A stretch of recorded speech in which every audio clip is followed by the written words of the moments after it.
Hi, this is Zibby Owens, and you're listening to the award-winning podcast, Moms Don't Have Time to Read Books.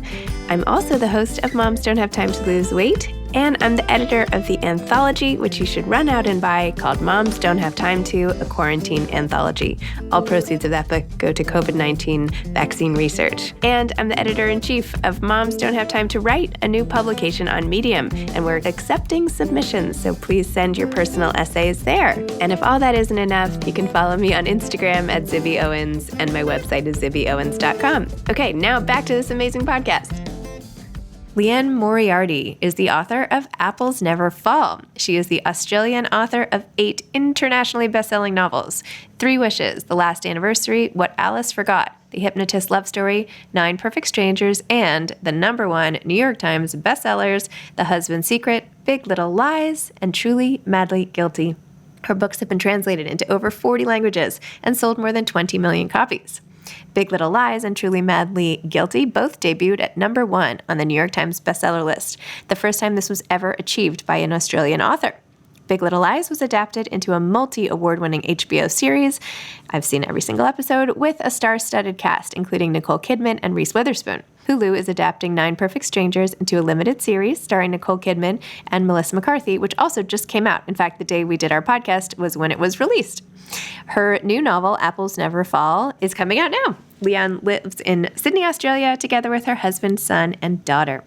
Welcome, Liane. Thank you so much for coming on Moms Don't Have Time to Read Books to discuss Apples Never Fall. Thank you. My pleasure.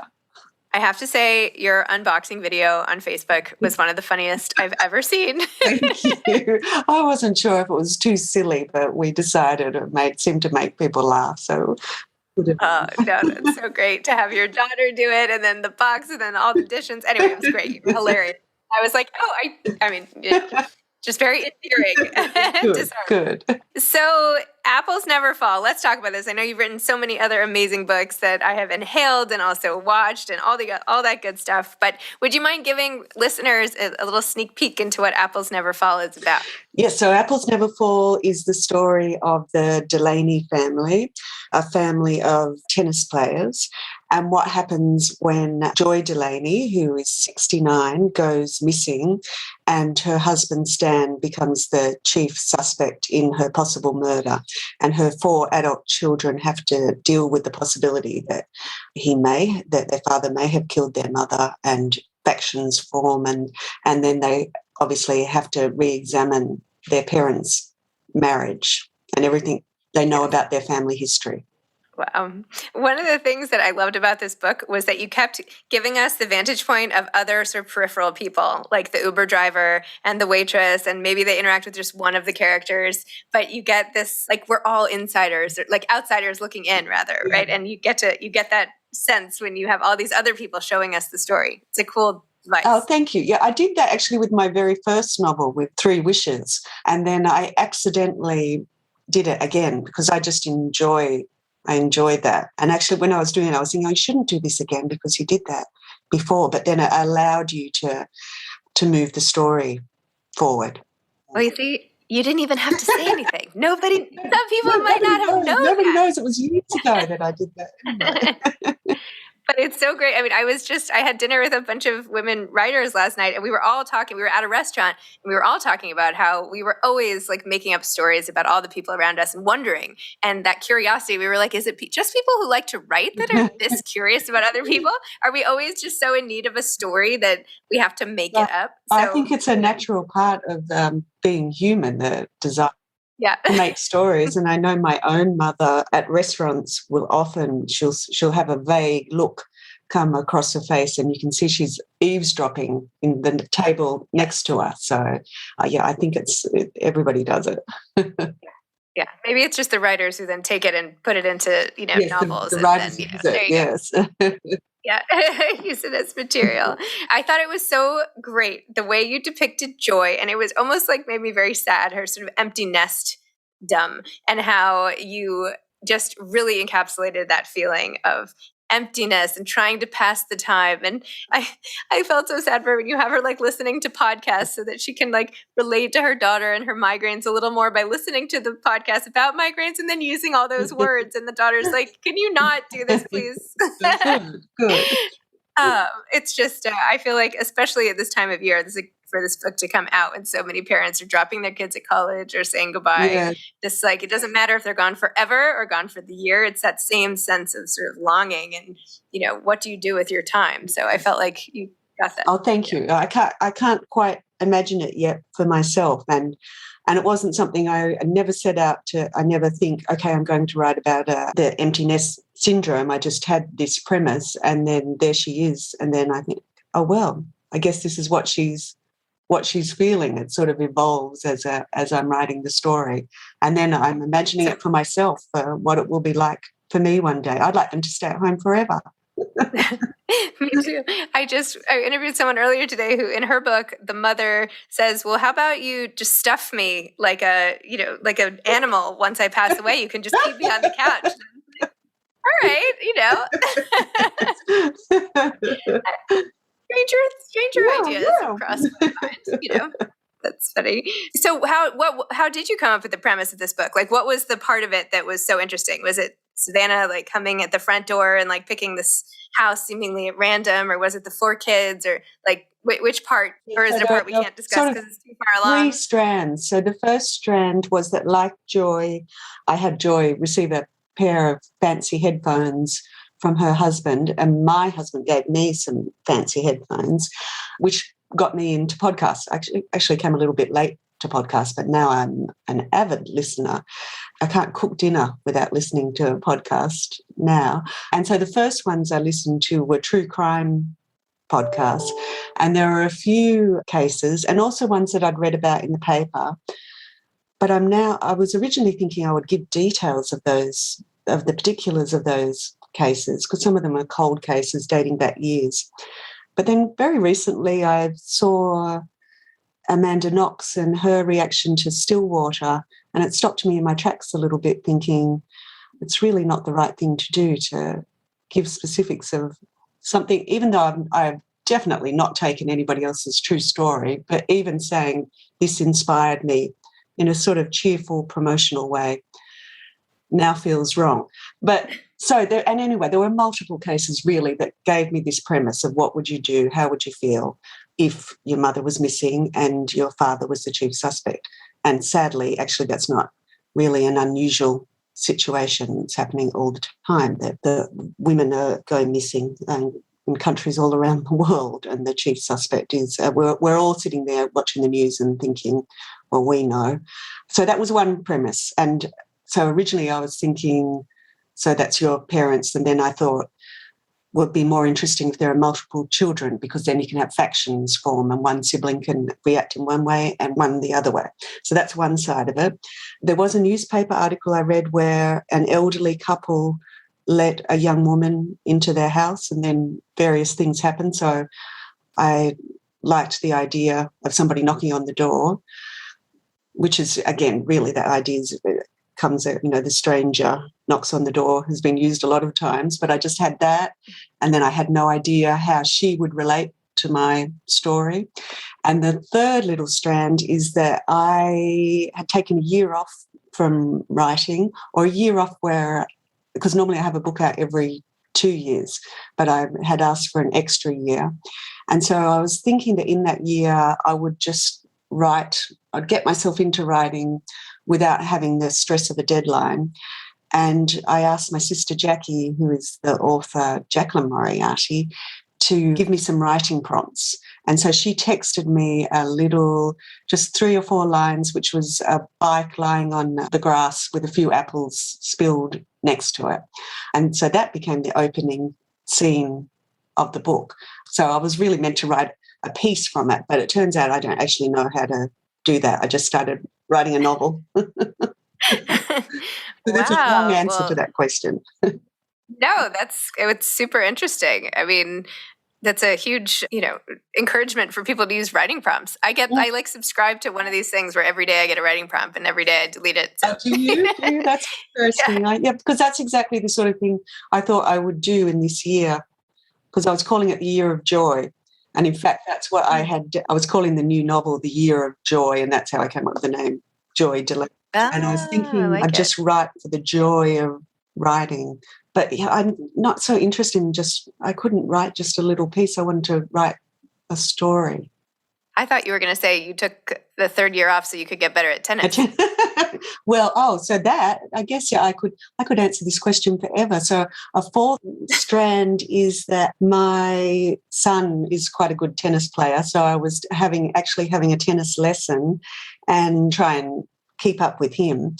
And while I was having the lesson, I was thinking about my story, and I had thought to myself I would like my family to run a family business, which was really mainly so that I could keep them all in one place because, the convenience, so that you don't have them all going off to different jobs. So I thought to myself, oh, no, I'll have them run a tennis school then. And so then the funny thing is then as the days go by, I think, well, I guess if they're running a tennis school, they're really into tennis, obviously. So perhaps they were former tennis players. Perhaps they wanted all their children to be competitive tennis players. So again, tennis then became a big part of the story. And the betrayal of the, rising star, yes, who then, the dad sort of never gets over. Yeah. These, question mark through lines stories, which I loved. I love it. I am a huge tennis player myself, not that good anymore, but I don't know. I love to play. I play a lot. And my husband actually taught tennis professionally for over a decade. And yeah, he was really, really good, like ranked and, all that good stuff. So when I found tennis, there actually is surprisingly little tennis in fiction. I would think that it would be more. There's so many analogies and scenes. So I was like, oh yeah, that's another. I love that's true. And it worked, which you don't realize, once you start thinking about tennis, how it does work so well and created. So like your husband, we're talking to competitive tennis players, so people who are really talented. I was just so fascinated by how you can have so much talent and put so much work into it, but obviously only the tiniest percentage actually make it to the very top. And so how do you feel when you put everything into it and you are that good and then injury or whatever, for whatever reason, you don't make it? And talking to former players, one in particular, I actually had no idea of the level of sacrifice that goes into it for the young kids. Yes. And the grief that this particular player, it felt like grief to me, the way he was talking about it when he was making that decision to give up tennis. It was fascinating. I agree. No, we've talked a lot about the demands on the people, even the men on the circuit, and how difficult it is and how it's so hard even to make money as even the player number 200 relative to number 1. Let alone number 500. And we're always watching people on TV or at tournaments. I'm like, well, do you think you could beat him? And he's like, no, he's the 5th best in the world, And I'm like, Yeah, but it's true. I mean, and the demands on the body as you get older. Yeah. I mean, this is off topic now, but it's his friends and him, it's just like any professional athlete after a while, really you have to just shake the kids when they're younger and be like, okay, just so you know, yes, that's 20 years, you're not going to be able to get out of bed very easily. But anyway, kind of like Stan, honestly, after he fixed his knees and, he's still hobbling around and they said, don't run anymore. And of course, he's right back on the court. There's just something that calls you back. It's just such a passion. And I just love that for, in Truly Madly Guilty, I wrote about a cellist. So I just love seeing other people's passions and, and obviously it helps with the story if there's something that you're obsessed with and that really drives you. Yes.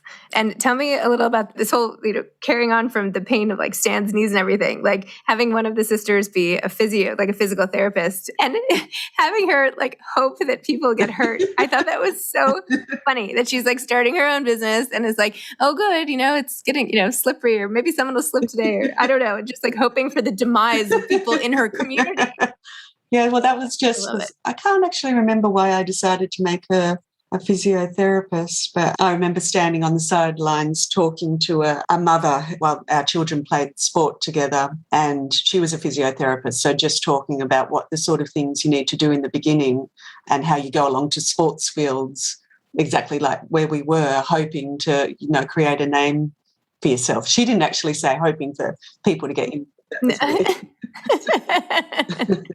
Well, she didn't say it out loud. We just got to peek into her head, which is even better. The things that people don't say out loud, right? That's right.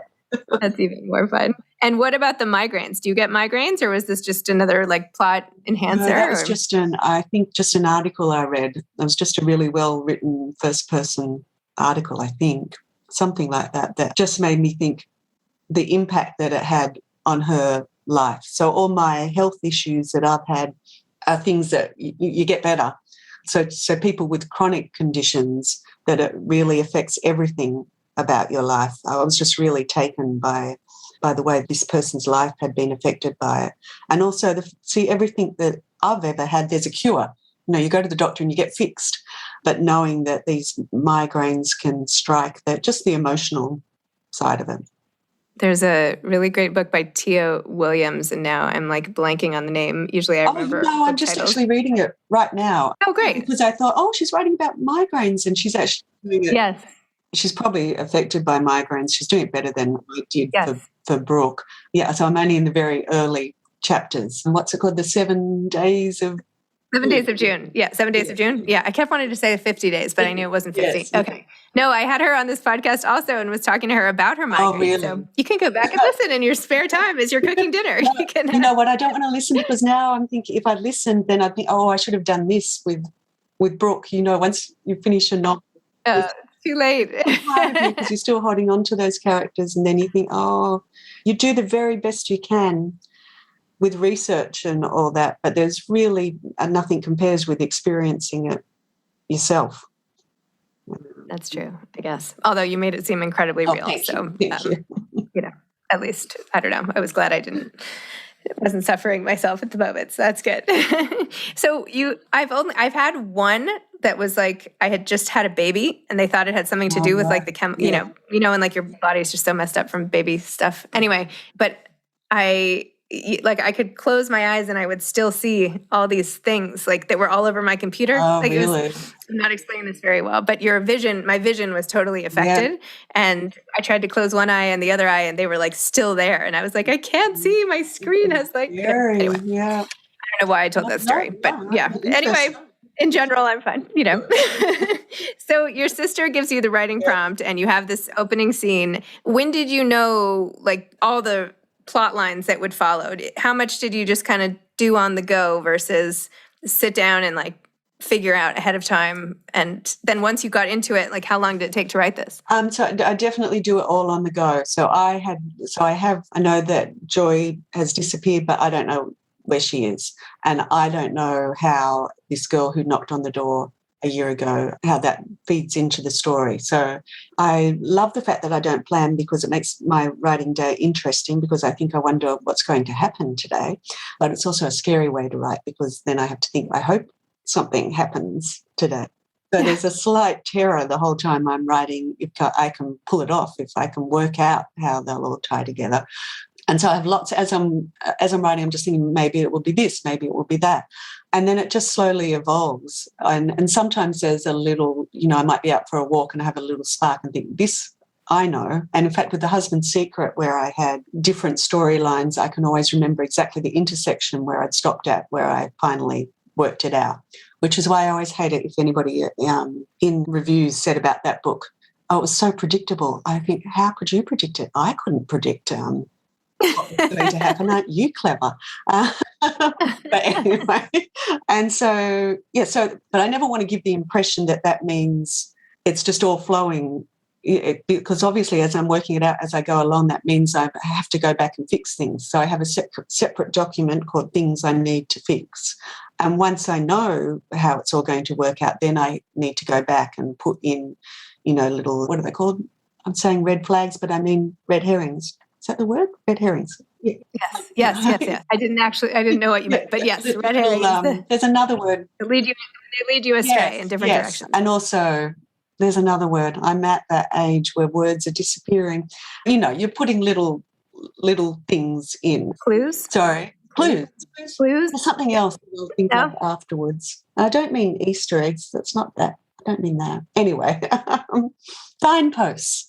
I mean, yes, things like that and little things, and some little things, especially with this book, that I'd written as part of the story, which I really enjoy. Actually, I really loved writing this book more than, I think, because I had a little bit more time, which were just part of the story. And then as I wrote, I thought, actually, that has more significance now. I can make that more significant. And I enjoy that because I didn't have to go back and put it in, so it flowed naturally. You weren't sort of having to shove in a jigsaw piece. So that's such a pleasure when that happens.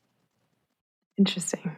So you've written many books. They've become so successful. Like, how do you feel about still doing publicity? Like, how do you feel about like getting on Zooms and having to talk about this book after so many books and after all of the success? Like, you know, how do you deal with it? How do you fit it into the day? How do you feel about the whole, because it's part of being an author, right? Is having to get out there and like talk about it. And it's interesting. It's not something I've really worked out in my own head yet. So first of all, I enjoy talking to you because you're lovely.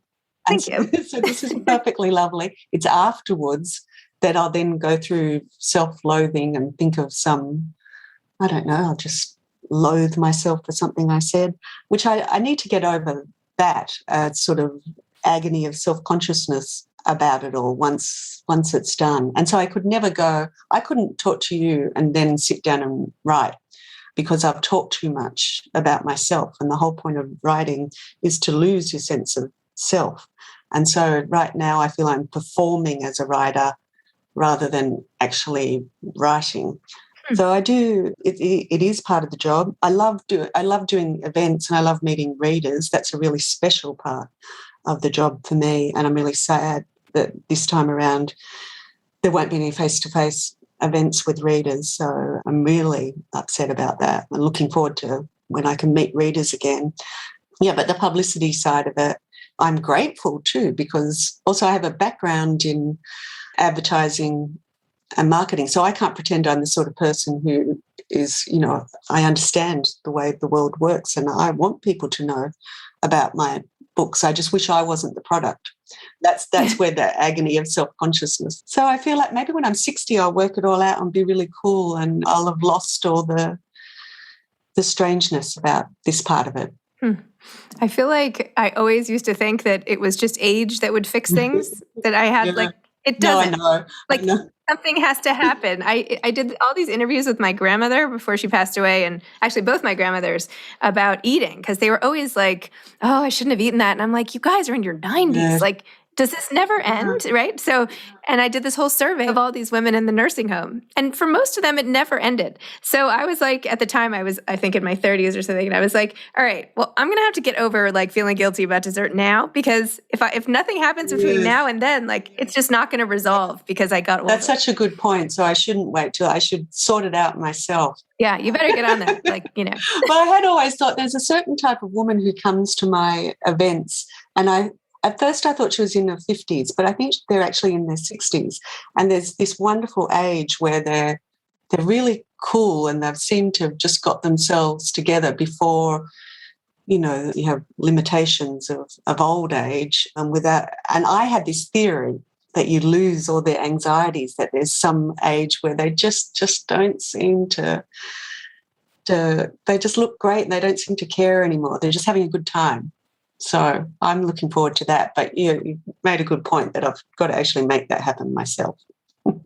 Maybe not. Maybe it's just eating that never gets resolved. Who knows? Maybe, I don't know. Maybe one day we'll both wake up and anxiety will be gone. But it's so deeply entrenched. I don't know how to like pull it out. Yeah, they're eating things. It's ridiculous that they're in their 90s still thinking about, well, dessert. Have you dessert?